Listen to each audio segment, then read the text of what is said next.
Hello everyone. तो आज के इस वीडियो में मैं थिंक एंड ग्रो रिच के चैप्टर 2 के बारे में डिस्कस करूंगा, जिसका कि नाम है डिजायर। एंड इस चैप्टर में नेपोलियन हिल ने बताया है किसी भी सक्सेस का एंड किसी भी अचीवमेंट का पहला पॉइंट होता है डिजायर। एंड इस चैप्टर में उन्होंने हमारे सामने 6 स्टेप्स को बताया है जिससे कि हम अपने डिजायर को रियलिटी में बदल सकते हैं। तो पहला स्टेप है, आप अपने माइंड में अपने गोल को फिक्स करें जिसको कि आप चाहते हैं। एंड दूसरा स्टेप है कि आप यह डिटरमाइन करें कि आप अपने गोल्स के लिए क्या कर सकते हैं, यानी कि आप अपने गोल के लिए रिटर्न क्या दे सकते हैं।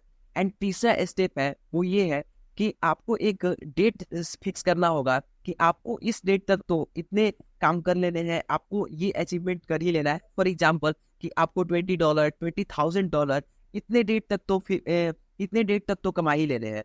तो ऐसे आप समझ सकते हैं, डेडलाइन कह सकते हैं आप इसको। एंड जो चौथा पॉइंट है वो ये है कि आप अपने गोल्स को लेकर एक क्लियर प्लान बनाएं जिससे कि आपको अपने डिजायर को और गोल को अचीव करने में क्लियरिटी रहे। एंड पांचवा स्टेप है कि आप अपने गोल को एक पन्ने पर लिखें और एक छोटे से स्टेटमेंट में, और जिससे कि उसको पढ़ने में आपको दिक्कत ना हो। एंड छठा स्टेप पांचवें स्टेप से रिलेटेड है कि आपको उस स्टेटमेंट को पढ़ना है जिस स्टेटमेंट को आपने उस पन्ने पर लिखा। आप दो तरीके आजमा सकते हैं। पहला ये है कि आप उस स्टेटमेंट को दिन में 2 बार पढ़ें, एक सुबह और एक रात को सोने से पहले।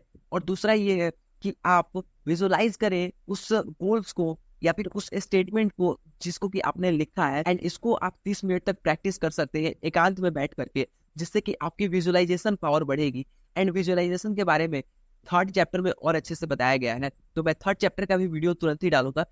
आज के इस वीडियो में बस इतना ही। तब तक के लिए see you, have a good day and bye bye and take care.